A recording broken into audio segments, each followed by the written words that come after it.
जय हिंद दोस्तों, स्वागत है आप सभी का आपके अपने चैनल जॉब्स बाय संदीप पर। दोस्तों आज है 28 मई 2026 और आज मैं आपके लिए लेकर आया हूं पूरे दिन का सबसे इम्पोर्टेंट करंट अफेयर, जहां से आपके आने वाले यूपी पुलिस कांस्टेबल, लेखपाल और बाकी वनडे एग्जाम में सीधे प्रश्न छपने वाले हैं।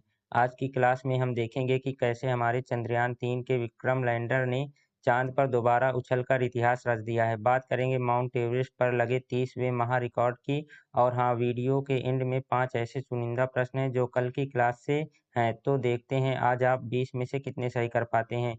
तो चलिए बिना टाइम वेस्ट किए वीडियो को स्टार्ट करते हैं। पहला प्रश्न है, मई 2026 में राष्ट्रपति द्रौपदी मुर्मू ने आयोजित प्रथम नागरिक अलंकरण समारोह में कुल कितने विशिष्ट व्यक्तियों को पद्म पुरस्कार 2026 से सम्मानित किया है? इसका सही उत्तर है 66। ऑप्शन बी इसका राइट आंसर है। दोस्तों ध्यान रखिएगा कि राष्ट्रपति द्रौपदी मुर्मू जी ने इस बार कुल 66 लोगों को यह सम्मान दिया है। अगर एग्जाम में थोड़ा डीप पूछ ले तो नोट कर लीजिए, इसमें से 2 पद्म विभूषण और 6 पद्म भूषण और 58 पद्मश्री शामिल है। ये आंकड़े सीधा एग्जाम में छपते हैं, इसलिए स्क्रीनशॉट ले लो फटाफट। अगला क्वेश्चन देखेंगे। प्रश्न 2, मई 2026 में किस देश ने चंद्रयान-23 अंतरिक्ष यान से 3 अंतरिक्ष यात्रियों को अपने तियानगोंग अंतरिक्ष स्टेशन पर भेजा है? इसका सही उत्तर है चीन। ऑप्शन सी इसका राइट आंसर है। चीन रुकने का नाम नहीं ले रहा है भाई, उन्होंने अपने अंतरिक्ष स्टेशन तियानगोंग के लिए ये मिशन भेजा है। और सबसे काम की बात, इस मिशन में जो रॉकेट यूज हुआ है उसका नाम है लॉन्ग मार्च 2F रॉकेट। स्पेस और टेक्नोलॉजी वाले सेक्शन के लिए ये मोस्ट इम्पॉर्टेंट क्वेश्चन है। अगला क्वेश्चन देखेंगे। प्रश्न 3, भारत की पहली जियोथर्मल ऊर्जा परियोजना को कहाँ स्थापित करने की मंजूरी मिली है? इसका सही उत्तर है लद्दाख। ऑप्शन बी इसका राइट आंसर है।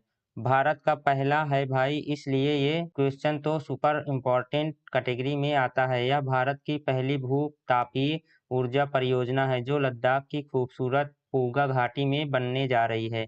लद्दाख का नाम आते ही पूगा घाटी को दिमाग में लॉक कर लीजिएगा। अगला क्वेश्चन देखेंगे। प्रश्न 4, पीएम अजय पोर्टल और मोबाइल ऐप का शुभारंभ किसने किया है? इसका सही उत्तर है doctor Virendra Kumar. Option D इसका राइट आंसर है। इस ऐप और पोर्टल को हमारे केंद्रीय सामाजिक न्याय एवं अधिकारिता मंत्री डॉक्टर वीरेंद्र कुमार ने लॉन्च किया है।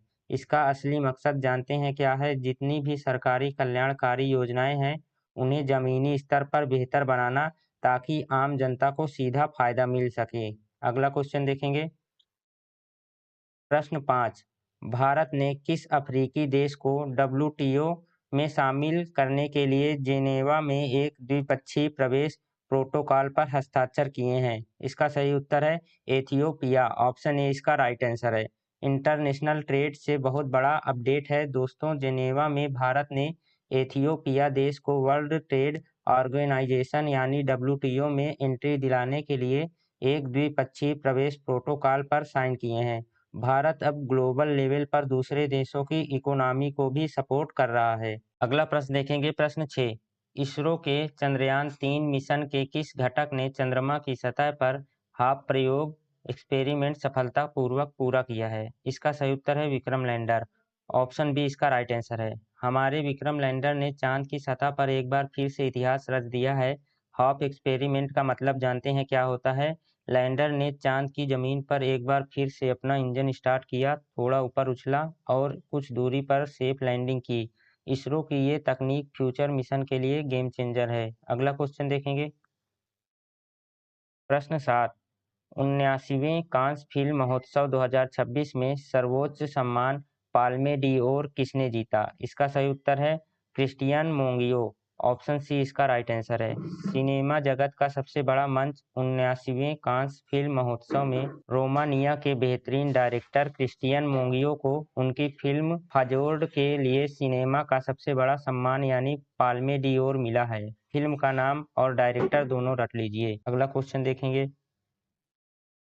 प्रश्न 8, हाल ही में जारी रिपोर्ट के अनुसार 2025-26 में भारत का सबसे बड़ा व्यापारिक भागीदार कौन सा देश रहा?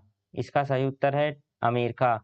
ऑप्शन डी इसका राइट आंसर है। इकोनॉमी का ज़बरदस्त आंकड़ा साल 2025-26 की जो लेटेस्ट रिपोर्ट आई है, उसके मुताबिक अमेरिका एक बार फिर से भारत का नंबर 1 ट्रेडिंग पार्टनर, सबसे बड़ा व्यापारिक भागीदार बनकर उभरा है। दोनों देशों के बीच बिजनेस रिकॉर्ड स्तर पर पहुंच चुका है। अगला क्वेश्चन देखेंगे।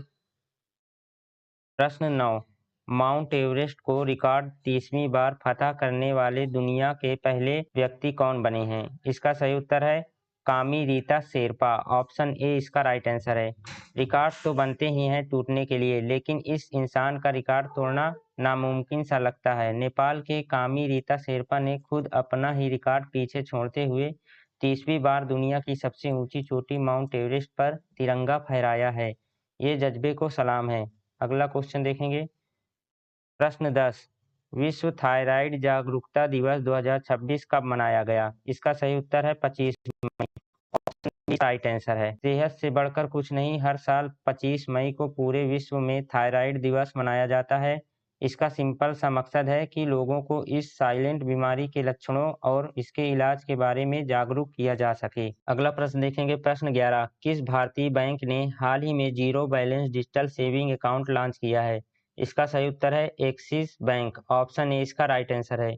बैंकिंग सेक्टर में अब बिना पैसे की टेंशन के खाता खुलेगा। एक्सिस बैंक ने पूरी तरह से डिजिटल और जीरो बैलेंस वाली ये नई सेविंग अकाउंट सर्विस शुरू की है, यानी आपको खाते में मिनिमम बैलेंस रखने की ज़रूरत नहीं है। अगला क्वेश्चन देखेंगे। प्रश्न 12, रक्षा मंत्रालय ने स्वदेशी रक्षा उत्पादन को बढ़ावा देने के लिए किसके साथ समझौता किया है? इसका सही उत्तर है एचएएल। ऑप्शन बी इसका राइट आंसर है। रक्षा क्षेत्र में आत्मनिर्भर भारत की एक और बड़ी उड़ान। रक्षा मंत्रालय ने हमारे लड़ाकू विमानों के इंजन को भारत में ही बनाने के लिए हिंदुस्तान एयरोनॉटिक्स लिमिटेड यानी एचएएल के साथ एक बहुत बड़ा एग्रीमेंट साइन किया है। अब स्वदेशी ताकत और बढ़ेगी। अगला क्वेश्चन देखेंगे। प्रश्न 13, उत्तर प्रदेश के किस शहर में इंटरनेशनल अरोमा पार्क का उद्घाटन किया गया है? इसका सही उत्तर है कन्नौज। ऑप्शन सी इसका राइट आंसर है। हमारे उत्तर प्रदेश का क्वेश्चन है तो यूपी पुलिस और लेखपाल वाले बच्चे कान खोलकर सुन लें। यूपी की इत्र नगरी कन्नौज को ग्लोबल ब्रांड बनाने के लिए वहां इंटरनेशनल अरोमा पार्क का उद्घाटन किया गया है। खुशबू अब पूरी दुनिया में महकेगी। अगला क्वेश्चन देखेंगे। प्रश्न 14, हाल ही में किस देश ने आर्टिफिशियल इंटेलिजेंस के सुरक्षित उपयोग के लिए सेउल घोषणा पर हस्ताक्षर किए हैं? इसका सही उत्तर है उपरोक्त सभी। ऑप्शन डी इसका राइट आंसर है। आने वाला दौर आर्टिफिशियल इंटेलिजेंस का है, लेकिन ये सेफ भी होना चाहिए। इसी को ध्यान में रखते हुए दक्षिण कोरिया की राजधानी में हुई एआई समिट में भारत, अमेरिका और खुद दक्षिण कोरिया समेत कई देशों ने मिलकर सेउल घोषणा पर साइन किए हैं, ताकि एआई का गलत इस्तेमाल रोका जा सके। अगला क्वेश्चन देखेंगे। प्रश्न 15, आईपीएल 2026 का खिताब किस टीम ने जीता? इसका सही उत्तर है Kolkata night Riders. Option A इसका राइट आंसर है। क्रिकेट के प्रेमियों के लिए साल का सबसे बड़ा धमाका आईपीएल 2026 के इस सीजन में कोलकाता नाइट राइडर्स केकेआर ने अपनी बादशाहत साबित करते हुए चमचमाती हुई आईपीएल ट्रॉफी अपने नाम कर ली है। कमेंट बॉक्स में बताइए आपकी फेवरेट टीम कौन सी थी। अगला प्रश्न देखेंगे। प्रश्न 16, विश्व आर्थिक मंच के ट्रैवल एंड टूरिज्म इंडेक्स 2024 में भारत का स्थान क्या है? इसका सही उत्तर है 39वां। ऑप्शन सी इसका राइट आंसर है। वर्ल्ड इकोनॉमिक फोरम की इस लिस्ट में भारत ने लंबी छलांग लगाते हुए 39वां स्थान हासिल किया है। दुनिया भर के लोग अब भारत घूमने आ रहे हैं, जिससे हमारी रैंकिंग में ये बड़ा सुधार हुआ है। अगला क्वेश्चन देखेंगे। प्रश्न 17, हाल ही में बोगोटा घोषणा खबरों में थी, यह किसके संरक्षण से संबंधित है? इसका सही उत्तर है रिवर डॉल्फिन। ऑप्शन डी इसका राइट आंसर है। ये नाम भूलना मत। बोगोटा घोषणा, इसका सीधा संबंध मीठे पानी में रहने वाली रिवर डॉल्फिन को बचाने से है। दुनिया भर की नदियों में जो डॉल्फिन तेजी से कम हो रही हैं, उनके संरक्षण के लिए कई देशों ने मिलकर ये कसम खाई है। अगला क्वेश्चन देखेंगे। प्रश्न 18, फ्रांस के सर्वोच्च नागरिक सम्मान Knight of the Legion of Honour से किसे सम्मानित किया गया है? इसका सही उत्तर है शशि थरूर। ऑप्शन सी इसका राइट आंसर है। फ्रांस का सबसे बड़ा नागरिक सम्मान अपनी कड़क अंग्रेजी बेहतरीन कूटनीति और शानदार किताबों के लिए मशहूर कांग्रेस नेता शशि थरूर को फ्रांस सरकार ने इस सर्वोच्च सम्मान से नवाजा है। अगला प्रश्न देखेंगे, प्रश्न 19, भारत के नए लोकपाल के रूप में किसे नियुक्त किया गया है? इसका सही उत्तर है justice AM Khanwilkar. Option D इसका राइट आंसर है बच्चों। भ्रष्टाचार के खिलाफ देश की सबसे बड़ी संस्था सुप्रीम कोर्ट के पूर्व जज जस्टिस एएम खानविलकर को भारत का नया लोकपाल नियुक्त किया गया है। पॉलिटी वाले सेक्शन के लिए ये क्वेश्चन बहुत इंपॉर्टेंट है, 100% एग्जाम में आने वाला है। अगला क्वेश्चन देखेंगे, एशियाई विकास बैंक ने भारत की 2024-25 के लिए विकास दर का अनुमान बढ़ाकर कितना कर दिया है? इसका सही उत्तर है 7.0%। ऑप्शन ए इसका राइट आंसर है। एशियन डेवलपमेंट बैंक भी भारत की आर्थिक ताकत का लोहा मान चुका है। उन्होंने भारत की मजबूत डोमेस्टिक डिमांड को देखते हुए 2024-25 के लिए जो जीडीपी ग्रोथ रेट का अनुमान लगाया है, उसे बढ़ाकर सीधा 7.0% कर दिया गया है। तो दोस्तों ये थे आज के टॉप 20 करंट अफेयर्स। अब फटाफट सब लोग नीचे कमेंट बॉक्स में अपना स्कोर टाइप करो कि आज आपने 20 में से कितने सही किए हैं। अगर क्लास अच्छी लगी हो तो वीडियो को एक प्यारा सा लाइक कर देना और चैनल को सब्सक्राइब करके बेल आइकन दबा लो ताकि कल सुबह की क्लास आपसे मिस ना हो। Thank you for watching.